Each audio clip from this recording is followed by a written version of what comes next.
போலாமா?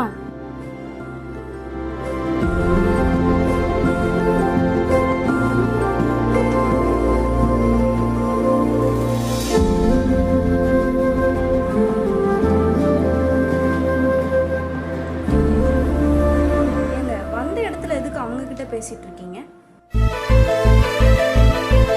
என்னாச்சு உனக்கு? இவங்களுக்கே 6 வருஷமா குழந்தை இல்லை. நம்மளும் குழந்தை பிறந்து இப்போதான் ஃபர்ஸ்ட் டைம் கோயிலுக்கு வரோம். இவங்க மூஞ்சில முடிச்சுட்டு போனா நம்ம குழந்தைக்கு ஏதாவது ஆயிடுச்சுன்னா? சும்மா தேவையில்லாமலாம் இப்படி பேசிட்டு இருக்காத. அப்படிலாம் ஒன்றும் நடக்காது. நீ ஏன் அப்படி நினச்சிட்டு இருக்க? அதெல்லாம் எனக்கு தெரியும். நீங்க அமைதியா வாங்க. ச்சே.